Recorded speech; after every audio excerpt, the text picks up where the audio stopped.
안녕하세요, 스노라이딩입니다. 연휴 잘 보내고 계신가요? 오늘은 이번주 청약 예정인 프레스티지 바이오로직스, 사이버원, 네오 이뮨텍에 대해 알아보도록 하겠습니다. 이번주 기준으로 공모주 청약 일정을 알아보겠습니다. 지난주에는 오로스테크놀로지와 유일에너테크, CELab이 상장했습니다. 오로스테크놀로지가 역대 의무 확약 비율 1위를 하면서 따상을 기대했었는데요. 기대대로 따상을 달성했습니다. 다만 다음날은 힘이 많이 빠지면서 하락하는 아쉬운 모습을 보였습니다. 유일에너테크도 좋은 결과를 기대했었는데 다소 기대에 미치지는 못했고요. CELab도 마찬가지였습니다. 저는 지난주에 다 정리했습니다.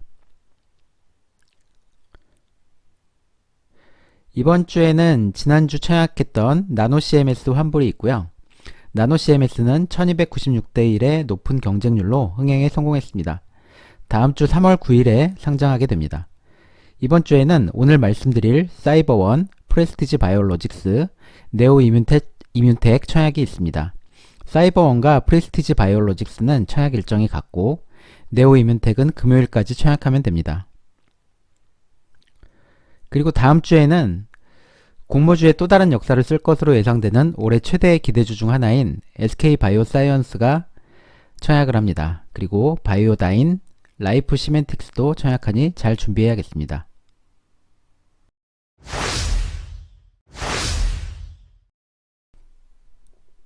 먼저 프레스티지 바이오로직스에 대해 말씀드리겠습니다. 프레스티지 바이오로직스는 PB파마로 이름을 바꾼 프레스티지 바이오파마의 동생격입니다. PB파마는 다시 프레스티지 바이오파마로 이름을 바꾼다고 언론에 보도하기도 했습니다. 따라서 프레스티지 바이오로직스는 이름 그대로 상장할 가능성이 높아졌습니다. 확정 공모가는 12,400원이고요. 미래에셋과 유안타증권에서 주관하고요. 공모 금액은 911억, 일반 공모는 220만 주로 공모 규모는 꽤 큽니다. 청약 일정은 3월 2일에서 3일까지고요. 환불일은 3월 5일로 잠시 후 말씀드릴 사이버원과 동일합니다. 상장일은 미정입니다. 기관 수요 예측 결과가 나왔는데요. 기관 경쟁률 367대 1로 올해 공모주 중 가장 낮고요. PB파마보다도 낮습니다. 의무 확약 비율은 6.5%로 이 또한 매우 낮습니다. 의무 확약 비율 6.5%는 나노CMS의 6.7%보다 낮고 모비릭스의 5.7%나 시엔투스성진의 1.7%보다는 높습니다. PB파마는 19.3%였습니다. 신청 가격은 99.7%가 밴드 상단을 제시했습니다. 유통 가능 물량은 48.2%로 높습니다. 주식수가 2067만 주인데 금액으로 환산하면 2750억이나 됩니다. PB파마와 프레스티지 바이오로직스는 어떻게 다를까요? 쉽게 말해 PB파마는 제약회사라고 보시면 되고 프레스티지 바이오로직스는 위탁개발 생산회사라고 보면 됩니다.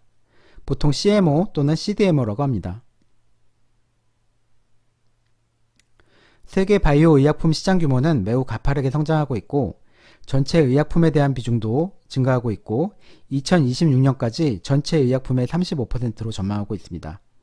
CMO 기업들은 주로 항체 의약품에 주력하고 있는데 2019년 글로벌 매출 상위 10대 의약품 중 7개 품목이 항체 의약품이라고 합니다. 글로벌 CDMO 시장 전망은 밝고요. 특히 현재 CMO 수요 증가에 따른 설비 가동률이 생산시설 캐파의 증가보다도 더 빠르게 증가한다고 합니다. 즉 생산시설에 투자만 하면 매출 증대는 바로 연결될 수 있다는 설명입니다. 회사는 2022년까지 10만 리터급 대형 CDMO 회사로 도약하겠다는 포부를 밝히고 있습니다. 그렇게 되면 삼성 바이오로직스와도 견줄 수 있는 규모가 됩니다.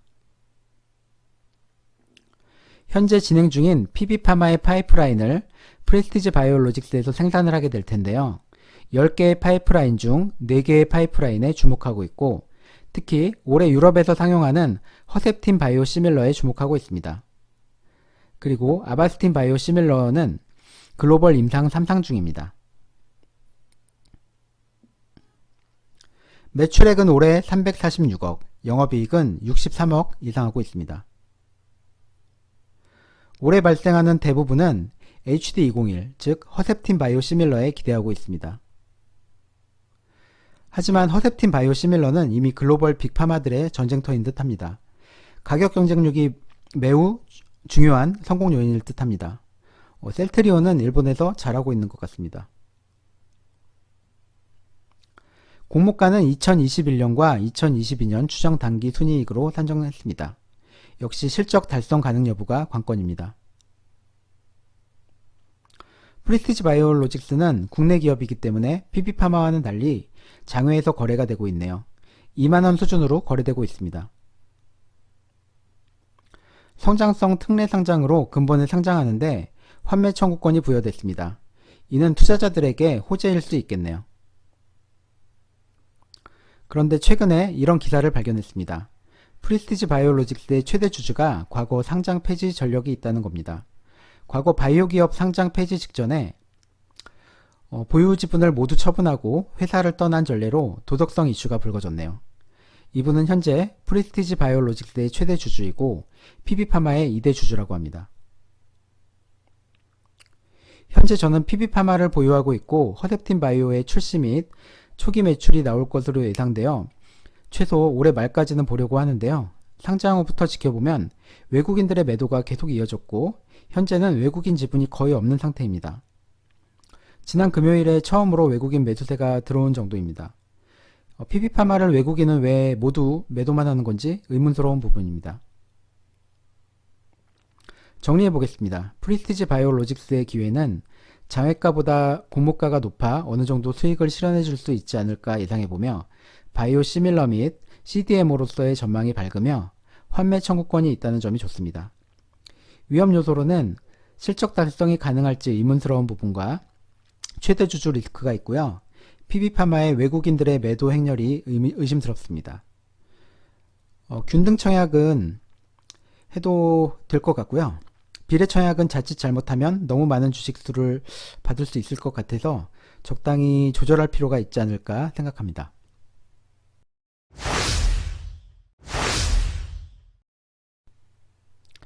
다음은 사이버원입니다. 사이버원은 정보보안 전문기업으로 이번 공모에서 신주 모집 60만 주, 구주 매출 76만 주입니다. 확정 공모가는 밴드를 초과한 9,500원으로 키움증권에서 주관합니다.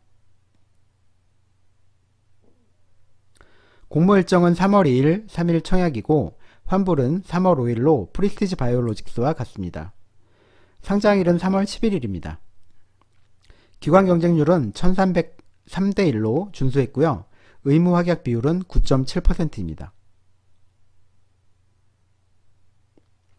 의무 확약 비율 9.7%는 P&H 테크 수준입니다. 거의 대부분의 기관들이 수요 측에서 공모가 최상단을 제시했습니다. 유사 기업의 평균 PER은 27배입니다. 코로나로 사업에 악영향이 있었을 것 같지만 20년 기준으로 주당 평가액은 9,594원인데 공모가와 동일하기에 공모가가 적정한지는 의문입니다. 유통가능 주식수는 152만 주로 32.9%이지만 145억으로 가볍습니다. 부채 비율은 14% 수준으로 꾸준해서 재무적으로 안정적으로 보입니다. 회사는 보안관제, 보안솔루션 사업 등을 주력으로 하고 있습니다. 꾸준히 성장하는 회사이고 영업이익률은 19년 기준 9% 정도입니다. 정보보호 시장 성장률은 높다고 합니다. 정부의 디지털 뉴딜 정책으로 수혜가 기대된다고 합니다. 사이버원을 정리해보면 긍정적인 면은 재무적으로 안정성이 돋보이고 정부의 디지털 뉴딜 수혜주로 기대되고 유통가능 주식수가 준수해 보입니다. 부정적인 면은 싸지 않은 공모가, 기관 의무 확약 비율이 다소 낮고요. 테마의 낮은 매력도입니다. 보안시장은 업체 수도 많고 대기업에서도 많이 뛰어드는 시장입니다. 균등 참여는 추천하며 발행 주수가 작아서 비례 배정은 적을 것으로 예상됩니다.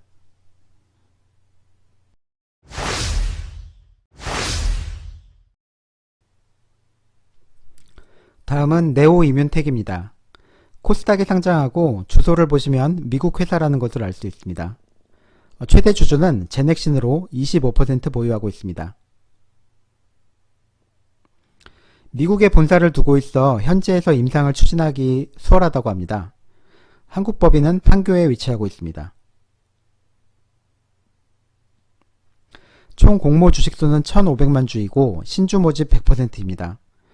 확정 공모가는 밴드를 매우 초과한 7,500원으로 결정되었고 하나금융투자와 미래에셋 대우에서 주관합니다. 최악은 3월 4일과 5일에 하고 환불은 3월 9일이며 상장일은 미정입니다. 기관 경쟁률은 1374대 1로 준수하고 의무 확약 비율도 25.54%로 준수합니다. 95% 정도 밴드 상장을 신청했는데 밴드 상단을 신청했는데 설정한 밴드보다 훨씬 높은 7,500원으로 정한 것은 아쉬운 부분입니다. 회사는 2023년에나 수익을 낼 것으로 기대하고 있고 그 전까지 자본 잠식 위험을 계속 갖고 있을 것 같습니다. 제넥신을 포함해서 최대 주주 지분율은 27%로 매우 낮습니다. 유통가능 비율은 26.12%로 낮지만 유통가능 주식수는 2,570만 주로 1,927억이나 됩니다. 2024년 당기 순이익을 반영해서 공모가를 산정했습니다. 기술 성장 특례지만 환매 청구권은 없습니다. 2023년부터 영업이익 발생을 예상하고 있습니다. 회사가 주력하는 사업은 면역항암제인데 면역항암제는 부작용이 적고 다수의 암종에 효과가 있다고 합니다. 다만 아직 치료율이 낮은 단점이 있습니다. 면역항암제는 전 세계 의약품 중에서 가장 높은 성장성을 보유할 정도로 시장 전망이 밝다고 합니다. 회사의 핵심 사업은 우리 몸의 면역력을 증진시키는 T세포 증폭제입니다. 이 T세포 증폭제는 기존 면역 항암제의 낮은 치료율을 높여줄 수 있는 획기적인 제품이라는 설명입니다. T세포 물질을 만드는 유일한 물질인 인터루킨 7을 활성화시키는 제품으로 NTI7이 주력 사업입니다. T세포 증폭제는 T세포 활성제, T세포 억제 저해제와 함께 했을 때 기존 대비 높은 치료율을 줄 수 있으며 T세포 증폭제 개발은 전 세계에서 유일하게 네오이뮨텍이 가지고 있다고 합니다. 글로벌 제약사인 머크 등과 협업을 진행하고 있다고 합니다. 5개의 프로그램이 임상 이상을 진행 중이라고 합니다. 면역 항암제 시장은 2028년 150조 원까지 전망하고 있습니다. 특히 T세포 증폭제는 엄청난 시장이 열린다는 설명입니다. 네오이뮨텍을 정리하면 시장 전망이 밝지만 너무 먼 미래가 아닐까 생각되며 유통가능 주식 비율은 낮지만 유통가능 주식 규모는 매우 높습니다.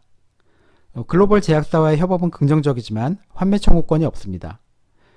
결론적으로 테마성이 돋보이기 때문에 수익을 줄 것으로 예상하고 있습니다. 경쟁률을 보며 풀청약하려고 합니다.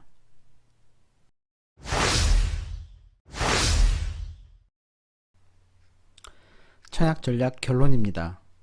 세 종목 모두 균등 청약은 추천드립니다. 다만 3월 3일에 어디를 넣을 것인가가 매우 고민이 되고 있습니다.